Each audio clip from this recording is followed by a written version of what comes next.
आप देख रहे हैं भयावह स्टोरी विशाल कुमार के साथ। तो चलिए बढ़ते हैं आज की हमारी एक और दिल दहला देने वाली कहानी की ओर। आज की कहानी हम 11 दोस्तों की है। ये बात तब की है जब हम 9वीं कक्षा में पढ़ाई कर रहे थे।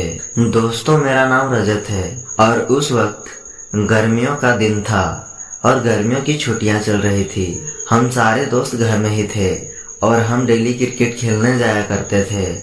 एक दिन की बात है, मेरे एक दोस्त ने दूसरे गांव से क्रिकेट का मैच लिया था। उस टाइम हम हमेशा ही दूसरे गांव से क्रिकेट का मैच खेला करते थे। तो मेरे दोस्त रोहित ने हम सबको कहा कि कल शाम हम सबको अपने बगल के गांव में क्रिकेट का मैच खेलने जाना है। तो हम सब ने उसकी बातों पर हामी भरी और क्रिकेट खेलने जाने के लिए तैयार हो गए। पर पता नहीं कि मेरा एक दोस्त उदय कल खेलने के लिए नहीं जाना चाहता था। उसने हमें सीधे ही मना कर दिया, पर मैंने उसे जाने के लिए किसी तरह मना ही लिया, जिसका दुख मुझे आज भी है और शायद जिंदगी भर रहेगा। हम सब अगले दिन शाम को लगभग 4 बजे दूसरे गांव क्रिकेट का मैच खेलने पहुंचे। क्रिकेट मैच शुरू होने में 4:30 बज गए और पूरा मैच खत्म होने में लगभग 6:50 हो गए। हमने मैच को 11 रन से जीता था और अब हम बस वहां से निकलने ही वाले थे।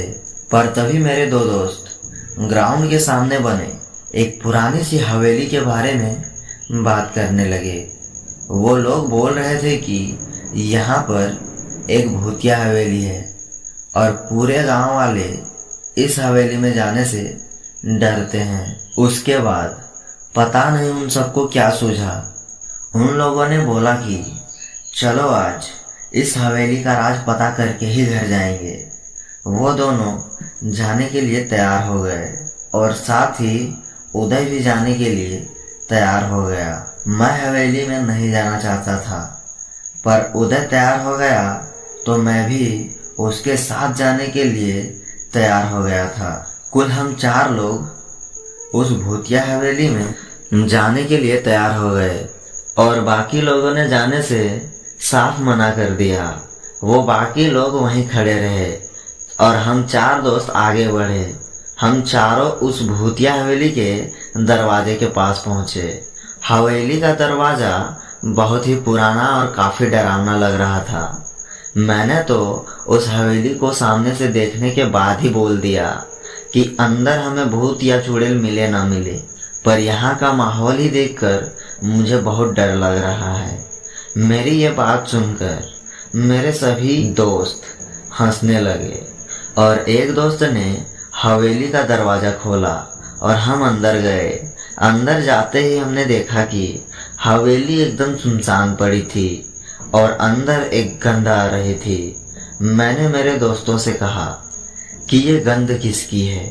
तो मेरे एक दोस्त ने कहा, अरे कोई चूहा मरा होगा, उसी का गंध हमें आ रही है। टेंशन लेने की कोई बात नहीं है। हम उस हवेली को अंदर से देखने लगे कि तभी मेरा एक दोस्त कहने लगा कि यार वो देख, कोने में जो कमरा है उसका दरवाजा टूटा फूटा है, लेकिन दरवाजा बार बार बंद हो रहा है और खुल रहा है। तो मैंने कहा कि शायद हवा की वजह से हो रहा होगा या शायद बहुत पुराना है इसीलिए। फिर जब हम उस दरवाजे के पास पहुंचे तो वो दरवाजा हिलना एकदम से रुक गया था। उस वक्त हम चारों दोस्त एक दूसरे का मुंह देखने लगे और आश्चर्यचकित हो गए। हम सोचने लगे कि दरवाजा हिलना एकदम से बंद कैसे हो गया। हमें यह समझ नहीं आ रहा था। फिर मेरे एक दोस्त ने कहा कि चलो कि हम अंदर चलकर देखते हैं। हम लोगों ने जैसे ही दरवाजा खोला, हमने देखा कि सामने एक औरत बैठी हुई थी जिसके हाथ में जंजीरें बंधी हुई थी और उसके पैरों पर भी कुछ जख्म थे। ऐसा लग रहा था कि उसे बहुत गहरा घाव हुआ था। उसे देखकर हम लोग दंग रह गए कि इतने सुनसान हवेली में इस औरत को कैद किसने किया होगा। अभी हम ये सोच ही रहे थे कि उस औरत ने अपने घुटने से छुपा हुआ मुंह उठाकर हमें देखा और उसके बाद वो रोने लगी। वो ना ही तो कुछ बोल रही थी और ना ही वो कोई रिएक्ट कर रही थी, लेकिन वो रो ऐसे रही थी जैसे मानो हम ही लोगों ने उसको ऐसा कैद करके रखा है। वो इशारे से हमें अपनी ओर आने के लिए कह रही थी और अब भी उसका रोना चालू ही था। तभी मेरा एक दोस्त 2 कदम आगे बढ़ा ही होगा कि मेरे दूसरे दोस्त ने उसका हाथ पकड़ लिया और उसे आगे न जाने के लिए कहने लगा। वो वहीं पर रुक गया और वो औरत भी हमें देखकर रोए जा रही थी। ऐसा कुछ 1-2 मिनट तक चलता रहा। फिर वो एकदम से बोल पड़ी, मुझे यहाँ से निकालो, मुझे बहुत दर्द हो रहा है। उस औरत की ऐसी दर्द भरी आवाज सुनकर हम लोगों को उस पर तरस आ रहा था। मेरे एक दोस्त ने कहा, कौन पागल ने इसे यहाँ पर बांध कर चला गया और ये कितने समय से यहाँ पर बंद होगी। मेरा दोस्त अभी ये सब कह ही रहा था कि वो औरत अपने आप खड़ी हुई और उठकर हमारे तरफ आने लगी, लेकिन 2 ही कदम बढ़ी होगी कि उसके हाथ पैरों की बेड़ियों ने उसे जकड़कर वहीं पर रखा था, क्योंकि अब वो उससे ज्यादा आगे नहीं आ पा रही थी। वो वहीं पर आकर रुककर फिर से कहने लगी, मुझे यहाँ से निकालो, मुझे बहुत दर्द हो रहा है। हम सभी लोग उसे देखकर बहुत परेशान हो रहे थे। तभी मेरे एक दोस्त ने कहा कि बाहर हमारे और भी दोस्त खड़े हैं, उन्हें अंदर बुलाते हैं, शायद हम सब लोग मिलकर इसकी मदद कर सकें। जैसे ही वो मेरा दोस्त पीछे पलटा ही था जाने के लिए कि दरवाजा एकदम से बंद हो गया। वैसे तो उस कमरे का दरवाजा टूटा फूटा सा था, जिसे एक लात मार के भी तोड़ा जा सकता था, लेकिन अब वो दरवाजा हमसे खुल ही नहीं रहा था। हम तीनों चारों मिलकर भी उस दरवाजे को खोल नहीं पा रहे थे।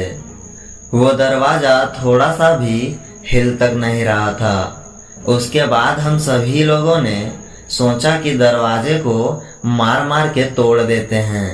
हमने उस पर बहुत लात मारी, लेकिन वो दरवाजा उस समय मानो किसी चट्टान से कम नहीं था।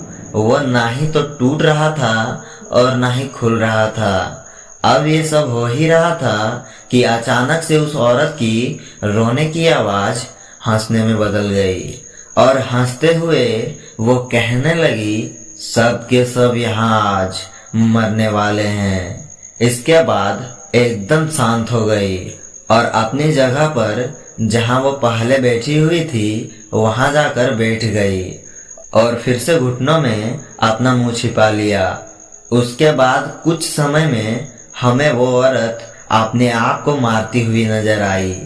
वैसे तो उसके हाथ बराबर से नहीं हिल रहे थे, लेकिन वो जितना भी हिला पा रही थी उससे वो खुद को नुकसान पहुंचा रही थी। हम तो अंदर वैसे ही डरे हुए थे कि दरवाजा खुलेगा या नहीं, पता नहीं हम यहाँ से निकल पाएंगे या नहीं, ये भी सोच रहे थे। मेरा एक दोस्त कमरे की एक छोटी सी खिड़की से जोर जोर से आवाज लगाने लगा ताकि हमारे जो दोस्त बाहर हैं वो हमारी मदद कर सके, लेकिन वो आवाज उन लोगों तक पहुंच ही नहीं रही थी।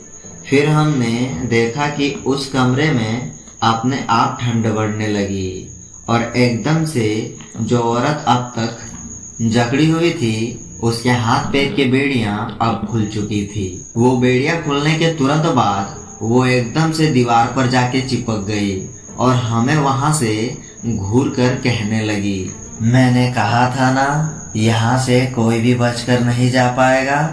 फिर उसने जोर से छलांग लगाई जो कि मेरे दोस्त के ऊपर थी। वो मेरा दोस्त और कोई नहीं बल्कि उदय था। अब उदय और वो चुड़ैल दोनों जमीन पर ही गिर पड़े। उदय का तुरंत ही सर फट चुका था। हम लोगों ने देखा कि वो चुड़ैल उसका जो सर फटा था और जो खून निकला था उस खून को चाट रही थी। और यही नहीं, अब उस चुड़ैल ने उदय का सर ही पकड़ लिया और जहां पर उदय का सर फटा था वहां पर अपना मुंह लगाकर उसका खून पीने लगी। इतना डरावना दृश्य देखकर हमारे पैर कपकपाने लगे। हम सभी लोग अंदर चीखने चिल्लाने लगे और मदद मांगने लगे। तभी मेरे एक दोस्त को एक पत्थर मिला या लकड़ी का टुकड़ा उसने जोर से उस कमरे के खिड़की पर दे मारा, जिसके वजह से उस खिड़की का कांच अब पूरी तरह से टूट चुकी थी।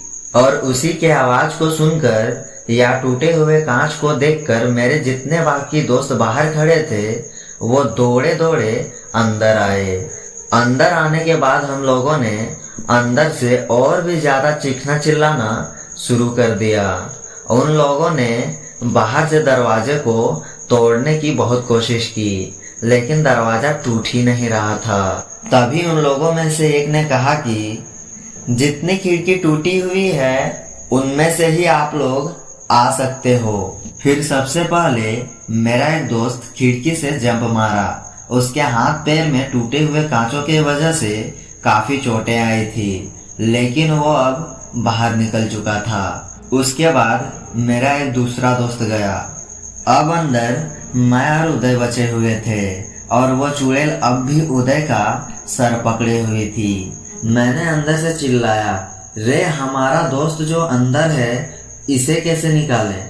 तभी वो लोग कहने लगे, पहले तू बाहर आ जा, फिर हम उसका कुछ सोचते हैं। मैं जैसा तैसा खुद की जान बचाकर उस खिड़की से छलांग मारकर बाहर निकल गया और हमारा दोस्त उदय अब भी अंदर था।